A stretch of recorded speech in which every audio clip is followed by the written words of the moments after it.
Alright, so here's the Jeep up on the lift. You guys excuse the noise, they do a welding school next door, so it's kind of noisy. Here's a little bit better, I guess, view of that bumper on the bottom. It's kind of like cracked, you can kind of see these little support bars. They're pretty flimsy, but it looks like it's bent a little bit right here. So that, you know, maybe I can try straightening that out. Maybe it'll bring that bumper up a little bit better. That one looks like it's, you know, fairly closer to what a factory would be. Other than that, I did notice these fog lights. I don't know if there's another piece that goes in here. The other side's the same way. I'm not sure where that, obviously that's like a rubber grommet to go into something, so I don't know if there's another piece of like plastic that's supposed to go on there or not. So not really sure what's going on there. I'm wondering if it's if I remember right, they might have been switched out to, I think that's probably what it is. They've been switched out probably to HIDs, and so the factory harness is here.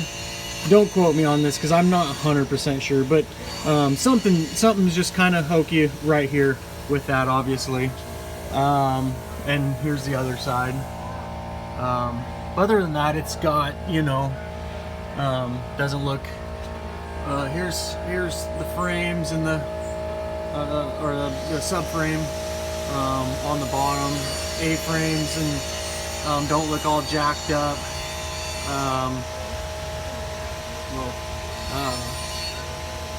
Nothing is bent or out of the ordinary down here. Here's those, just so you know I'm not lying, we do, there's those subframe, or the diff bushing, sorry, that we do. You can kind of see the one up in there. Like I said, new CV on the front shaft. Full-length headers here. Kind of get an idea. It crosses over, goes to cats, and then it goes. And then, as far as I know, out the back is just factory. So, yeah. And like I said, if you want pictures or video of anything, just let me know. I'll have it all day. You know, like I said, trying to be as transparent as possible. So, yeah, nothing, no leaks, no. You know, there's a little bit something going on maybe here. It looks fairly dry, so I don't know if it has like a small leak of something, or maybe that could have been due to that CV, because that CV was bone dry. So I'm wondering if all this is caused from that CV. Let's move on to kind of like the side. Nothing's bent or, you know, down the side. Nothing. Somebody hasn't tried to jack it up by the pinch weld. They like to do that. That's common. Trying to get everything in here, you know. The other pinch weld. It's kind of dark. There we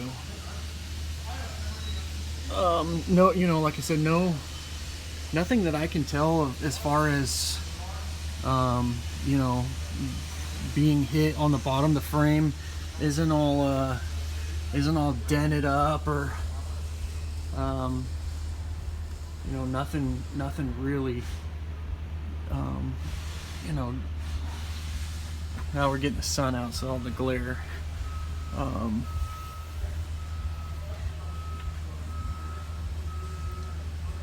It's kind of hard to get, obviously, when you're not here. Kind of hard to get everything on the camera, but I'm assuming, I always thought these things were kind of crazy. They come off it's like a tow package type of deal that goes across the back, and then it drops down. It's got these big deals down here, and I think what that is in a rear end collision. Those go under the axle.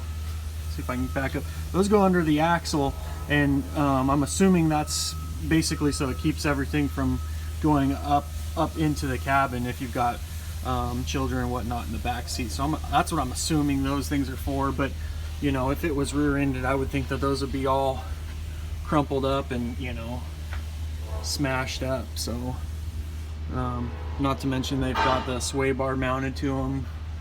Now I'm gonna try to block the sun with my other hand, and that sun's killing it.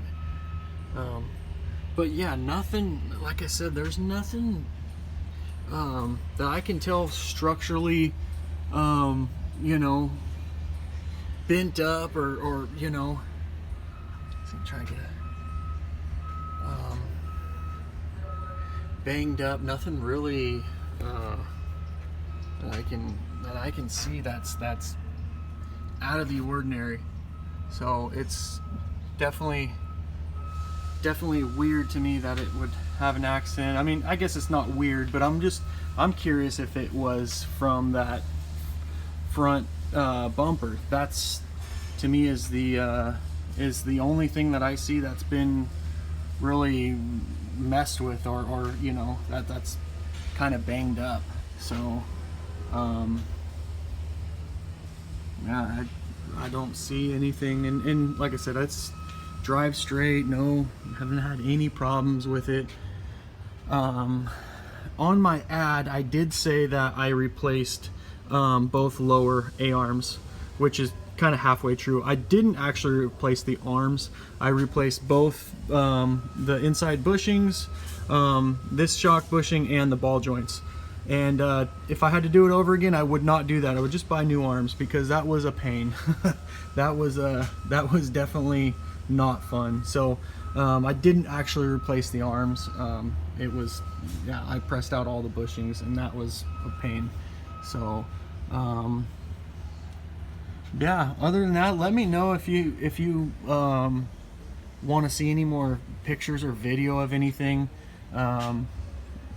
Yeah, there's really, I mean, it's definitely a good ride. I mean, I hadn't had any problems with it. And then, as you can tell, another thing, you kind of see like the orange silicone or whatever. The guy previous to me had both diffs serviced. The back one, I'll jump back here. The back one is, they just, that orange silicone, but that they did that from the Chrysler dealer. So yeah. Okay, well, other than that, let me know if you have any other questions or want pictures of anything or more video of anything. Glad to do it. So I'll leave this thing up on the lift and wait to hear back from you.